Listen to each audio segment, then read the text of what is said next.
Cenah ban Allahu akbar tahajud lantaran cak Kangjeng Nabi Gusti Allah teh anna li ibadan yuhibbuni wa uhibbuhum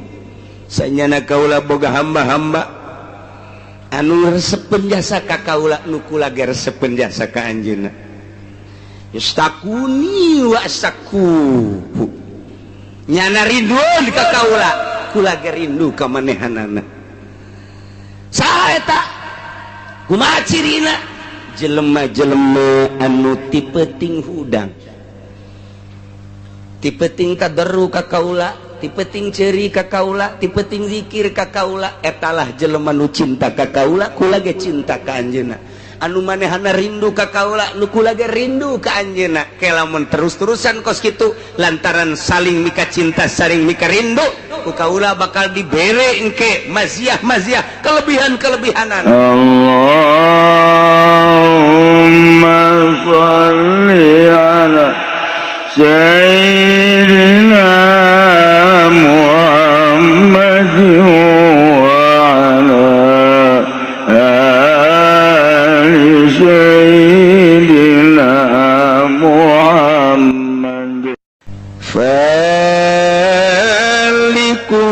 isbah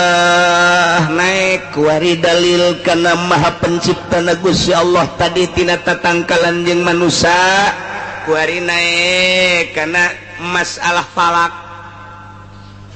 Gusti Allah teh anu nyiptakeun waktu subuh nu ngajadikeun waktu subuh nyingsingkeun waktu subuh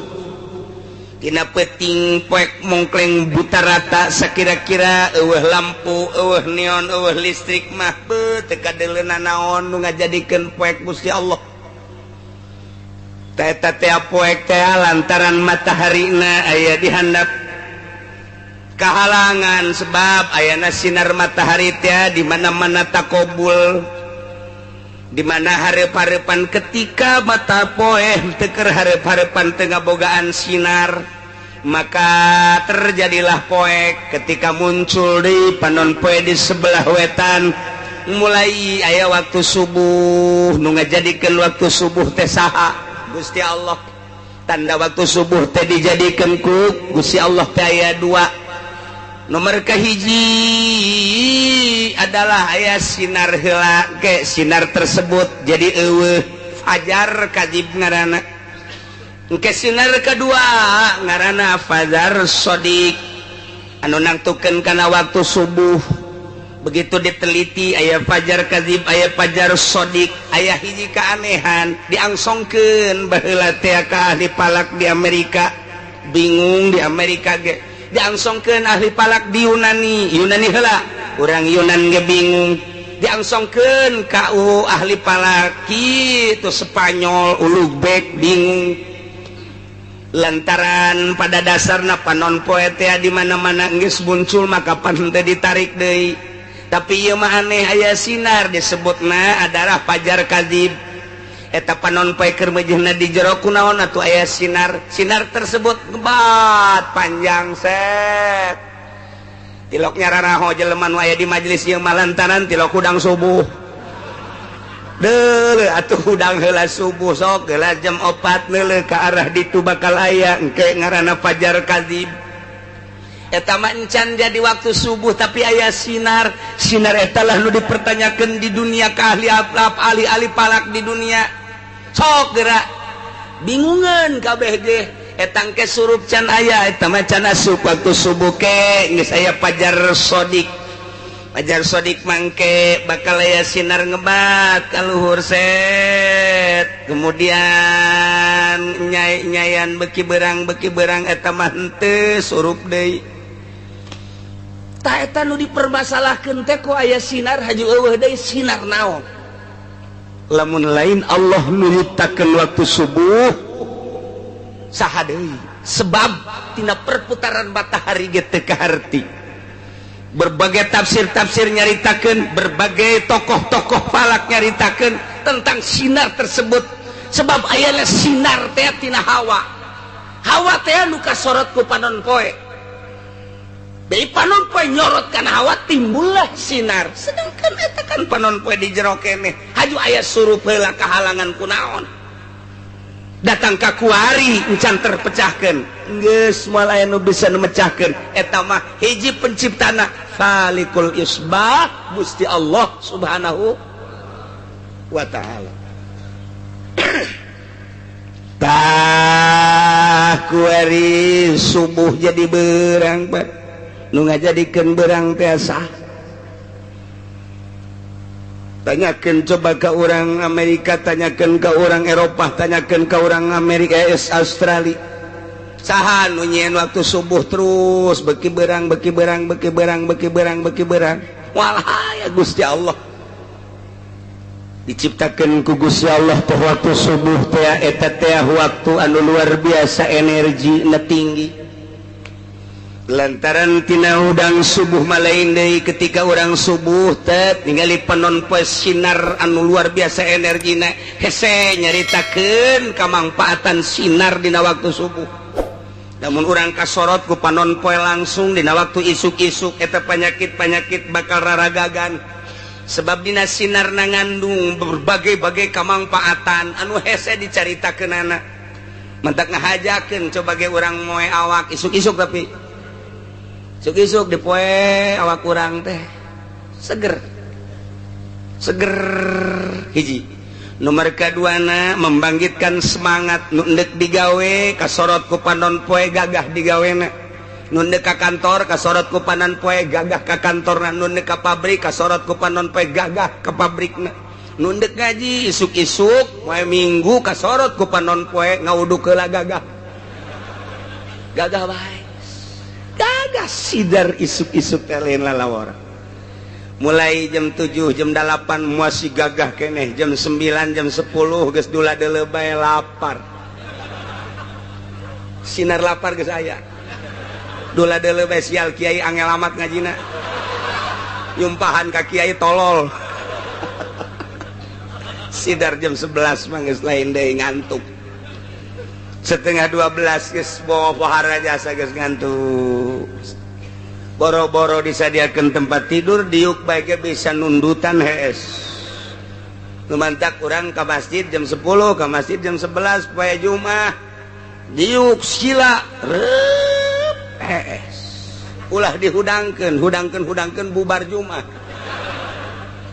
eta bawaan sinar matahari isuk-isuk pan teu beda tapi begitu setengah 12 jam 12 lain deui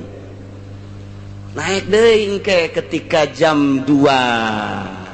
mulai gairah aya deui kitulah diciptakeun ku Gusti Allah nu nyiptakeun kos kitu teh saha Gusti Allah masyaallah Khaliqul Isbah wa ja'ala al-laila sakana jeung Allah ngajadikeun peuting sebagai tempat istirahat. Berang orang kaladang capek, nuka kantor capek, nuka pabrik capek, balik wari maghrib, sholat, dahar, istirahat, isya, langsung jang istirahat penting teh. Wa ja'alal laila sakan. Lumentak aneh kuari mah dagang ti penting baheula mapan ku kolot teh ai maghrib titah nutup dagang teh ulah sok muka. Yes, waktu istirahat kuari mah maghrib malah muka. Dengan dunia teh lain waktuna kuari mah baheula mah berang jang neangan dunia mah penting mah jang istirahat. Akurkeun jeung Al-Qur'an wa ja'alal laila sakan. Mantak ulah nuturkeun Yahudi, ulah nuturkeun Nasrani, urang mah urang bae. Dagang berang maghrib tutup, geus bae. Usaha berang jatilok aya nu macul penting. Tapi kuari mah justru macul ti peuting bae komo tamah macul sawah kobakan hiji mah nu mencong atuh peuting bae tah ieu wa ja'alal laila sakana mun urang nuturkeun ieu istimewa berang dagang jam 5 tutup atau menjelang maghrib geus ulah kabita ku dunya mandi maghrib geus beres tas maghrib geus ulah buka deui langsung orang lamun dek ngaji orang lamun anak-anak ayo pagahan sampai isya tas isya heula berjamaah terus ka imah sare sare urang minta ka Gusti Allah ya Allah ya Rabbi hudangkeun abdi jam hiji abdi teh hayang tahajud rugi amat asana lamun peuting ieu teu tahajud lantaran ieu waktu teh moal balik deui nu kamari ge moal balik deui nu kamarina deui teu balik deui abdi Gusti hudangkeun ke jam hiji Gusti hayang ibadah ka Gusti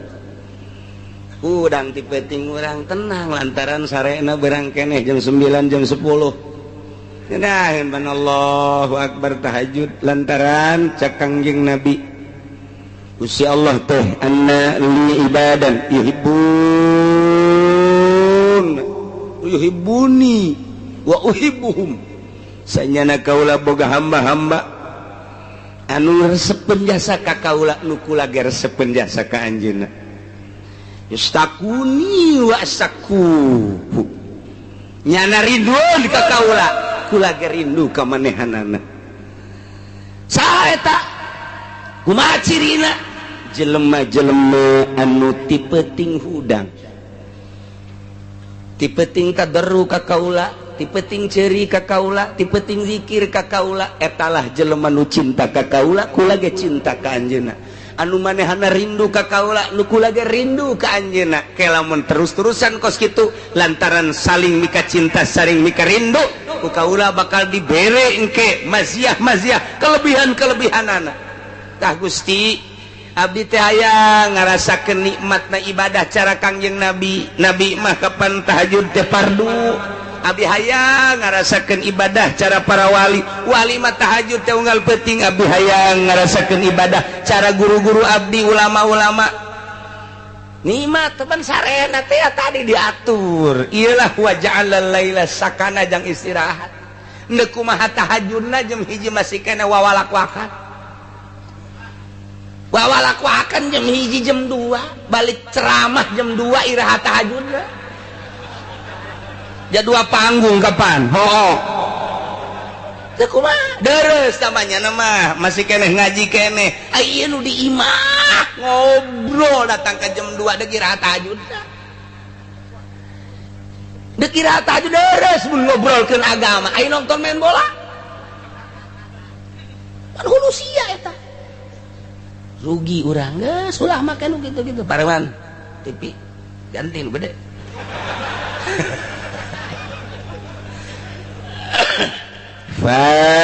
falikul isbah anu ngadamel waktu subuh teh Gusti Allah dalil kana Allah Maha Pencipta di alal laila sakana jeung Allah ngajadikeun peuting teh jang tempat istirahat nu tiberang tadina capek urut gawe capek urut ngantor capek urut ladang capek urut berbagai aktivitas peuting diistirahatkeun ku Gusti Allah kita istirahat sejenak ke hudang deui tahajud wa minal laili fatahajjad bihi nafil wa ja'alal laila sakana saha tanu nyieun peuting wasyamsa wal qamara husbana Allah ngajadikeun panon poe jeung bulan dijadikeunana sebagai hitungan jang waktu-waktu panon poe mah kapanggih deui sataun kaporosna ai bulan maka panggih teh sabulan kaporosna aya falak-falakna panon poe jeung bulan teh nu dijadikeun ku Gusti Allah teh wa kullum fi falaki yasbahu urang sok dibaca panon poe aya falakna bulan aya falakna aya manzilah-manzilahna jadi mual kaluar tina reelna bulan jeung panon poe ge lantaran bulan jeung panon poe teh lantaran Gusti Allah geus ngajelaskeun wa kullun fi falaki yasbahun panon poe lempang dina palakna ukuran satauneun kitu keneh bulan berangkat tina porosna tina palakna sabulaneun tayye dijadikeun aya manzilah-manzilahna wa huwa alladzi ja'ala asy-syamsa diya'a wal qamara nuran wa qaddarahu manazila lita'lamu 'adada as-sinina wal hisab. Dina surat Yunus dijelaskeun ku Gusti Allah Allah teh ngajadikeun asy-syamsa panon poe diaan cang nu tadina poe barang panon poe bijil masyaallah jarum potong ge kadeuleu nu geulis kadeuleu geulis dan nu betot kadeuleu petot nu putih kadeuleu putihna nu hideung kadeuleu hideungna melalui panon poe ieulah wa huwal ladzi ja'ala asy-syamsa diya'an wal qamara nura. Begitu tipeting aya bulan tanggal 13 mulai caang 14 mulai caang tanggal 15 pohara caang keindahan bulan purnama hese dicaritakeunana disebut caang jasa henteu disebut poe henteu tapi indahna pohara jasa ieulah cacaang panon caang bulan nu mantok ku budak masuk dipake bobogohan di handapeun kuburan sugan aya kunti anak nyelap eta bulan ya Allah ya Rabbi. Di samping Allah ngajadikeun bulan wa qaddarahu manazila aya manzilah-manzilahna jang naon ieu li ta'lamu adadas sinina wal hisab supaya nyaho bing bilangan tahun bing bilangan bulan dihitung ku ahli palak teh mimiti ti April afhamtun maisarhun yunjarhun rusalun agasun sepsunjun burujun simaliun April Mei Juni Juli Agustus September ieu adalah buruj simali bagian kaler okmizun nop astun des kauzun janjatun febdaltun burujun janubiyun eta mulai nu genep teh tadi adalah buruj janubi aya us-usna di dinya afhamtun hartina April ham hartina buruj hamal yakni eta bintangna bintang hamal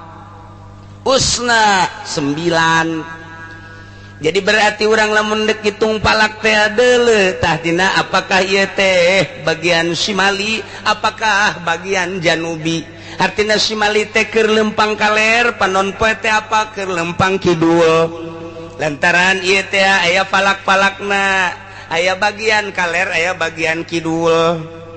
engke waktu salat ge beda-beda waktu salat nangke asar teh aya jam 3 lewat 10 aya jam 3 lewat 1/4 aya jam 3 net lewat 5 aya deui engke jam 3 lewat 30 menit magribna lamun urang keur make jitu waktu waktu Indonesia Barat engke beda-beda kecuali orang make waktu gorbi lantaran waktu teh aya waktu gorbi selalu jam genep bae aya waktu istiwa zohorna selalu jam 12 bae mun urang ngaji palak dek make istiwa zohor asa jam 12 zohor asa jam 12 zohor ngan kudu ditimbang make rubu nah eta teh waktu ngaranna waktu istiwa baheula mah di hareupeun masjid ulama-ulama nyieun waktu istiwa lantaran eta mah bertepatan jeung panon poe lamun henteu angkeub menangkep teu bisa aya tek nololkeun paku sakieu dijieun ku urang kitu non detik-detik jeung menit-menitna asal tepat bae pelempeng kalangkang kadinya berarti jam 12 istiwa ngaranna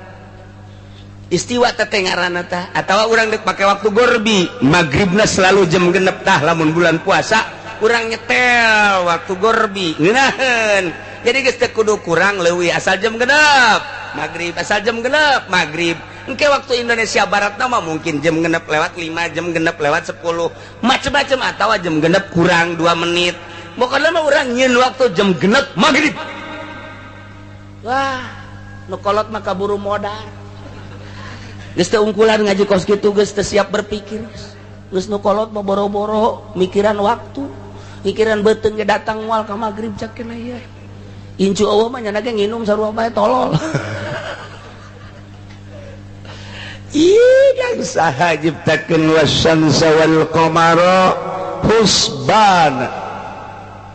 kulantaran aya manzilah-manzilahna geus kurang atuh ayeuna mah bisa dihitung melalui palak sia lahir bulan naon April berarti ieu Skoprio hamil berarti ieu ustaz 9 sangaran sia ngaran aing Teddy hayang kasas ya hayang ka Sarwiti hitung huruf anu hirupna nu paehna ulah Sarwiti hiji sin ro paeh ulah dihitung dua waw hirup tilu ta sin genep puluh waw genep puluh genep ta 200 genep puluh genep ngaran siasa Teddy ta 200 dal opat berarti 204 lobana wewe kuari setahun teh adalah 12 bulan bagi 12 Sarwiti tadi seberapa 300 260 genep bagi 12 seberapa cepat kalkulator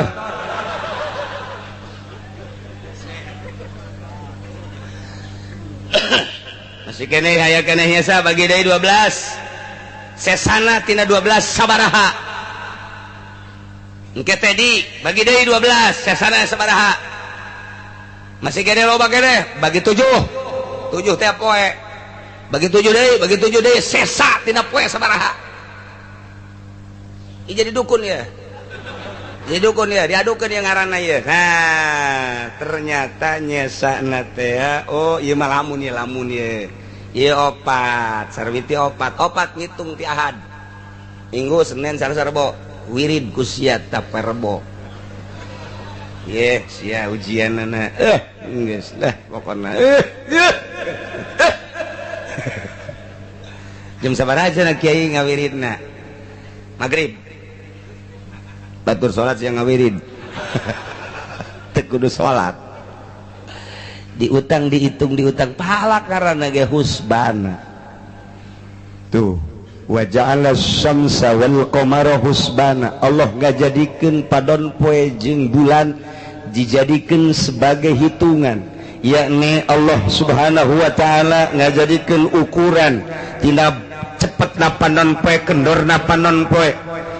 nah ieu teh aya kecepatan aya kendor panon poe teh lumpangna tapi geus ditakdirkan ku Gusti Allah seperti eta geus dijadikan bulan-bulanna tahun-tahunna engke dijadikan ku ahli palak mah aya tahun kabisah aya tahun kitu basito ke tahun kabisah sabaraha tahun basito sabaraha ukuran-ukuranana aya dina ilmu palak mah nu mantak teu kacaletot dihitung kurang tahun naon ieu hitung geus tanggal hijina mana tanggal hijina bulan Ramadan teh poe naon geus moal misek lantaran geus dihitung melalui ilmu falak wasyamsa wal qamara husbana asal diaji bae lantaran menang ulama yakin geus ulah make hitungan menang Amerika kunaon emang kurang otentik apa naon urang dilojokeun sebab hitungan kitu Amerika urang teu boga rumus asal dek hitung bulan Ramadan nungguan heula ti mui nungguan heula ti Amerika nungguan di luar negeri ndek ngitung bulan Ramadan bae ge kumaha mun dilojokeun nyen cenah urang rumus can bisa urang nyen rumus can bisa make hitungan nu kuari anyar teh urang teh can bisa nyen rumus ari make sulamunairen nah ngaji nyen rumus sorangan ngaji hieun rumus sorangan beak cenah eta hieun ku sorangan wawasanna leuwih ke depan kurang kumaha Syekh Mansur tapi kuari coba kurang hieun ku urang eueuh nu becus sa Indonesia profesor mana titah tanyieun rumusna teu bisaeun nungguan ti Amerika bae kumaha lamun digiclekeun ku Amerika nu mantap ngagiclek bae ngahajanya matak dirumuskan di internasional di Saudi Arabia ternyata nu menang tetap Sulamunairen ndak kumaha deui atuh coba nu kamari teh saralangan teu digedekeun bae beritana lantaran pamarentahna di salah coba orang mengamati hitungan internasional jak kamari teh dirumuskeun unggal tahun ge nu menang tetap Sulam diulah-ulah ngaji Sulam tetap menang nek kumaha tuh ulah micen mata ulah micen ceuli jak kabeh ge kuari mah geus jararitu kuari mah informasina global nyaho kuari ke dirumuskeun di dunia internasional palak kamari pan anu salah mantang Malaysia yang serikeun ke Indonesia. Kami belajar palak di Indonesia, kenapa orang Indonesia tidak memakai palaknya? Orang Malaysia belajarnya di Indonesia, kunaon ai Malaysia na akur jeung sulamunairen ai Indonesia henteu. Ya sarikeun orang Malaysia, kemunduran Indonesia loba jasa dibandingkan jeung Malaysia. Nu tatadina orang Malaysia berguru ke Indonesia, kuari orang Indonesia berguru ke Malaysia. Hulusia bego. Teu boga kaisin meureunna. Teu bisa nyen rumus. Urang teh teu bisa nunggu ti ditu mantak moal ka ngaritung kuari. Kuari teh can ngaritung teu boga rumus. Ke asal bulan Rawah nungguan rumus turun ti depan karak dihitung. Tinggalin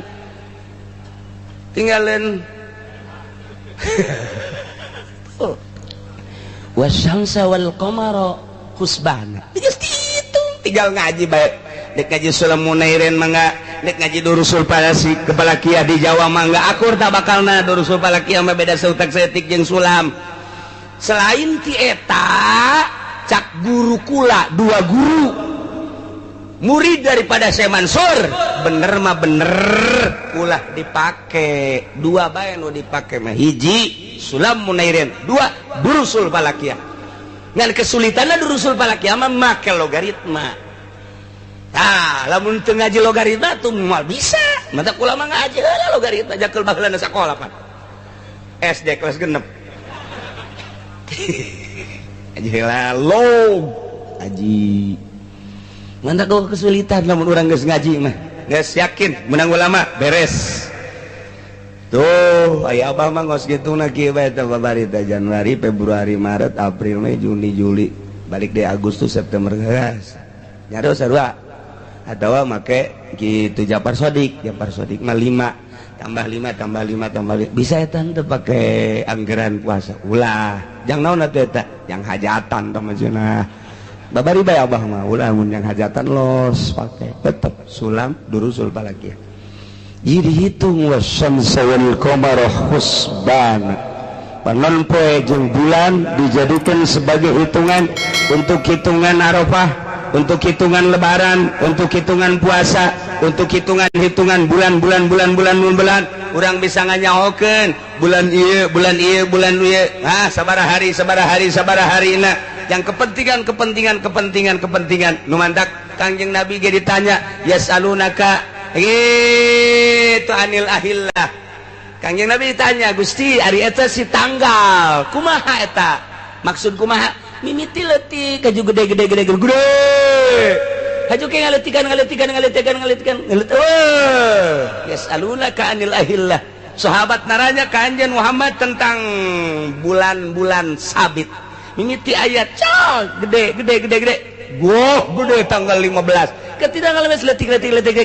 ke ayat deui kumaha Kanjeng Nabi ngajawabna kul hiya mawaqitu linnas eta mah waktu-waktu pikeun manusia aya waktu Ramadan aya waktu lebaran aya waktu Arafah jeung wukuf jeung waktu-waktu anu sejenna nu ditanyakeun bulan nu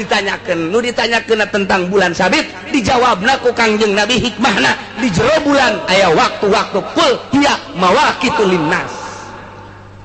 usbana itu mentak lamun kuari urang boga anak daek masantren teruskeun kada ngaji falak kena nyahun falak salafus sholihin falak anu kuarina make komputer aji jang perbandingan nyukomna aji dan lain sebagainya sanajan urang nunggu rumus di Amerika aji mah aji bae jang perbandingan di mana ieu selekna di mana ieu mislekna supaya urang nyaho oh iya mislekna di dieu kos kitulah para jamaah kaum muslimin rahimakumullah dalil mimiti Allah innallaha falikul habbi wan nawa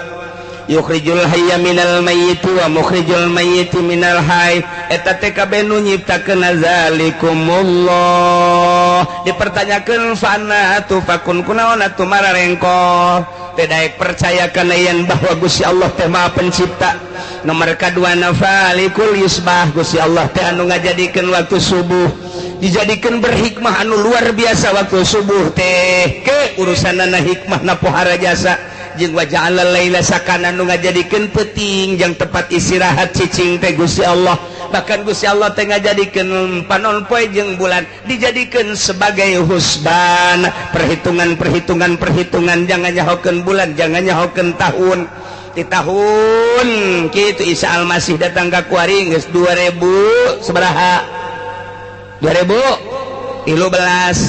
Perhitungan hijriyah ti Kangjeng Nabi hijrah kuari geus 1434. Eta kan geus aya hitungan-hitunganana. Tinggal kuari mah cepetan mana antara hijriyah jeung kitu Masehi. Tapautna per 10 tahun sabaraha, tapautna per 100 tahun sabaraha. Aya perbedaan lebih cepat mana di antara Masehi jeung hijriyah. Eta perbedaan kitu engke bakal dicaritakeun hikmahna. Kok aya berbeda sih di ilmu falak engke bakal dicaritakeun.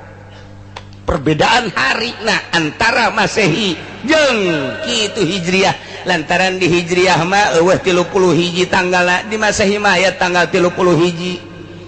Di hijriyah mah teh aya 29 sampai 30, tapi di Masehi mah pan aya tanggal 29 aya 30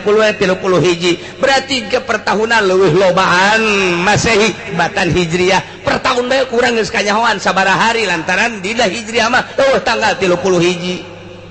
Geus beda per 10 tahun sabaraha, per 100 tahun sabaraha. Perbedaan eta teh ku ieu ke bakalna aya naonan, aya hikmahan. Engke urang ngajadikeun anggeranana macem-macem, ngajadikeun teh nu dijadikeun hijriyah, nu dijadikeun Masehi, tergantung kumaha permasalahanana.